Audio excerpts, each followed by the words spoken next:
Seja bem-vindo ao canal Fatos Desconhecidos. Eu sou Ivan Lima e é com grande prazer que te recebo aqui no nosso canal. O assunto mais falado no mundo inteiro nas últimas semanas, sem sombra de dúvidas, é a guerra na Ucrânia. Desde que o conflito começou, cenas de horrores estão circulando pelo mundo todo, deixando muita gente comovida e na esperança de que em breve a Ucrânia e a Rússia façam um acordo de paz. Mas o que seria preciso para isso acontecer? Ou melhor, quais são as exigências de Putin para que ele coloque de uma vez por todas um fim nessa terrível guerra?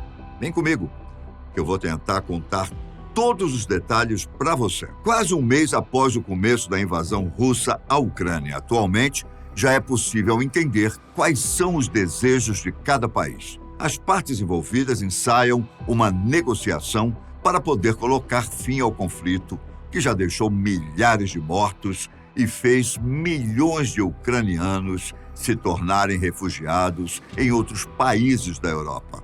Geralmente, quando não ocorre a invasão e a morte do líder de um país, as nações fazem um acordo que não satisfaz a todos para chegar ao fim do confronto, mas pelo menos acaba com o derramamento de sangue de pessoas inocentes. É bem provável que o mesmo aconteça entre Ucrânia e Rússia. Se os dois países entrarem em acordo, é certo que a Ucrânia ainda terá anos de ressentimento. Porém, os ucranianos precisam aceitar um acordo o mais rápido possível, pois suas vilas e cidades estão sendo destruídas e sua população está sendo massacrada e bombardeada por soldados russos. Segundo o líder ucraniano Volodymyr Zelensky, seu país já perdeu mais homens do que a Primeira e Segunda Guerra da Chechênia. Seria maravilhoso se Putin e Zelensky sentassem de forma amistosa para tomar um cafezinho, você não acha? E conversarem sobre um possível acordo.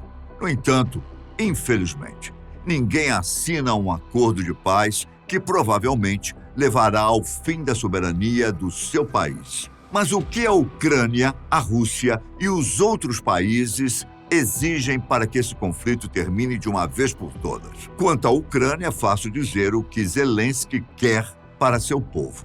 Vendo sangue ucraniano sendo derramado desde o dia 24 de fevereiro, o presidente quer um cessar-fogo e a retirada das tropas russas do seu território. Está claro que os russos são muito mais poderosos, mesmo que a Ucrânia tenha recebido ajuda de outros países, como munições, armas, equipamentos e até combatentes. Desde que a guerra começou, recentemente, Zelensky disse pela primeira vez que está pensando em desistir de ingressar na OTAN. Apesar de já estar conformado em tomar certas decisões para colocar fim na guerra, Zelensky afirmou em suas redes sociais que irá cobrar a Rússia por toda a destruição causada em seu país. Em relação aos Estados Unidos e à União Europeia, apesar de não participarem das negociações, eles têm uma grande influência no conflito. Zelensky tem participado de reuniões com políticos europeus e norte-americanos, enquanto pede ajuda militar e a criação de uma zona de exclusão aérea para ajudar o país. Contudo, tanto os Estados Unidos quanto os países europeus evitam qualquer atrito com Putin. A postura que essas nações têm é a mesma. Elas pedem para que haja um cessar-fogo e a retirada das tropas russas da Ucrânia. Já no que diz respeito às exigências da Rússia, aí a história fica um pouco mais complicada. Se todos os desejos de Putin forem atendidos, nem todo mundo vai ficar satisfeito. Sabe quando eu disse que, geralmente, nos acordos feitos para acabar com o conflito, nem todo mundo fica contente? Pois é, a Rússia é muito mais poderosa que a Ucrânia e tem capacidade para fazer um estrago muito maior do que já fez. Então, convenhamos que o líder ucraniano não está em posição de fazer muitas exigências. Na verdade, ele demonstrou que está disposto a abrir mão de algumas coisas para colocar fim no massacre do seu povo. No dia 17 de março, Vladimir Putin entrou em contato com o presidente da Turquia, país que foi extremamente cauteloso ao se posicionar no conflito entre Rússia e Ucrânia. Na conversa entre os dois líderes, Putin enumerou as exigências russas para assinar um acordo de paz. Ao todo, são 6 condições que Putin estabelece para acabar com o conflito. A primeira delas é a que muita gente está cansada de ouvir: evitar que a Ucrânia entre em qualquer aliança que envolva os países do Ocidente. O fato é que um dos motivos do começo da guerra foi o desejo da Ucrânia de entrar na OTAN ou na União Europeia. Por isso, Putin deseja que a Ucrânia seja geopoliticamente neutra. Vale lembrar que cerca de 4 dias após o começo da guerra, o presidente da Ucrânia pediu publicamente para ingressar no bloco econômico europeu. Porém, posteriormente, Zelensky já deixou claro que adotaria tal posição de neutralidade. Junto à promessa de que não entrará em nenhuma aliança política, Putin ainda fez mais 3 exigências. Ele solicita que os ucranianos passem por um processo de desarmamento para garantir que não serão uma ameaça militar para a Rússia. Ou seja, os russos querem que os ucranianos sejam desarmados para que não se tornem uma ameaça. A segunda exigência seria preservar a língua russa na Ucrânia. Para quem não sabe, a Rússia e a Ucrânia compartilham ancestrais em comum. Ainda assim, existe uma diferença cultural, principalmente na língua. Aparentemente, o idioma é muito falado no país, mas não é reconhecido como oficial. A terceira exigência seria a desnazificação da Ucrânia. Mas, Ivan, o que seria essa tal de desnazificação? Putin acusa sem provas que o atual governo ucraniano, comandado pelo presidente judeu Volodymyr Zelensky, é nazista. Ele também afirma que quer defender as pessoas que há 8 anos sofrem perseguição e genocídio pelo regime de Kiev. Para muitos especialistas, esse pedido de desnazificação seria apenas uma maneira de justificar para o mundo, e especialmente para o povo russo, as ações militares contra os ucranianos. Para Zelensky, que, como eu disse, é judeu e, inclusive, tem familiares que morreram no Holocausto, esse pedido é uma ofensa.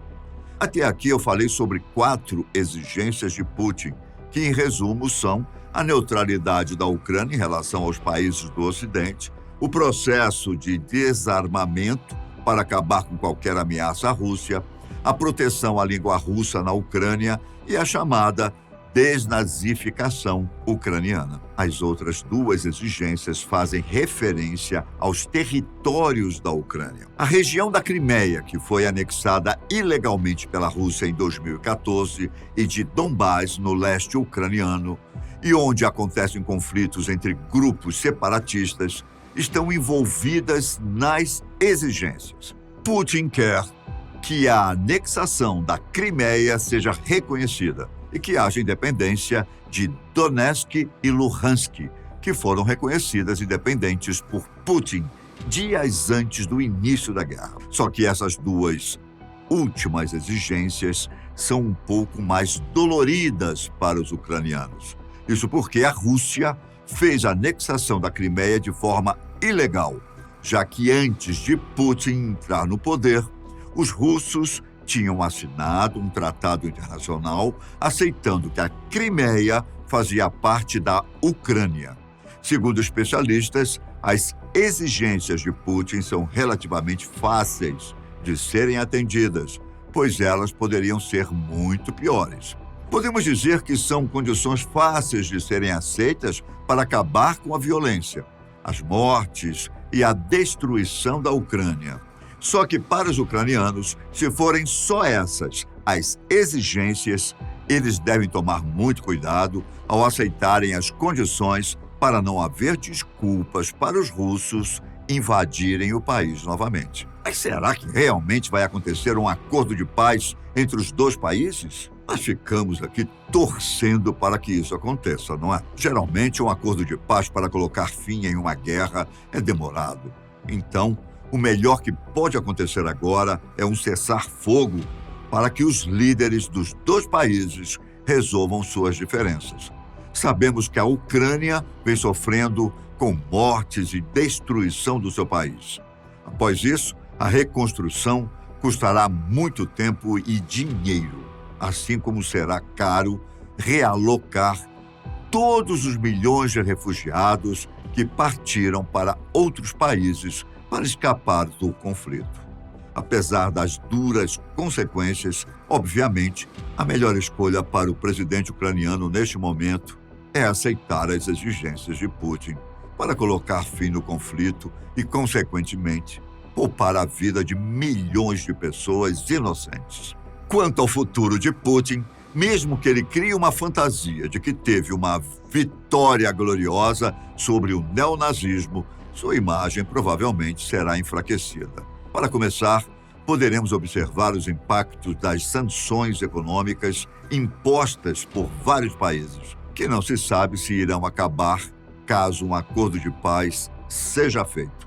Sem falar dos relatos dos horrores cometidos contra o povo ucraniano, que já está se espalhando rapidamente pela Rússia. Bom, o pior já aconteceu, que era o começo da guerra. Agora, nos resta torcer para que os dois países finalmente cheguem a um acordo. Eu fico por aqui, mas nos vemos logo mais no canal da Fatos Desconhecidos. Fiquem com Deus, um grande abraço. Tchau!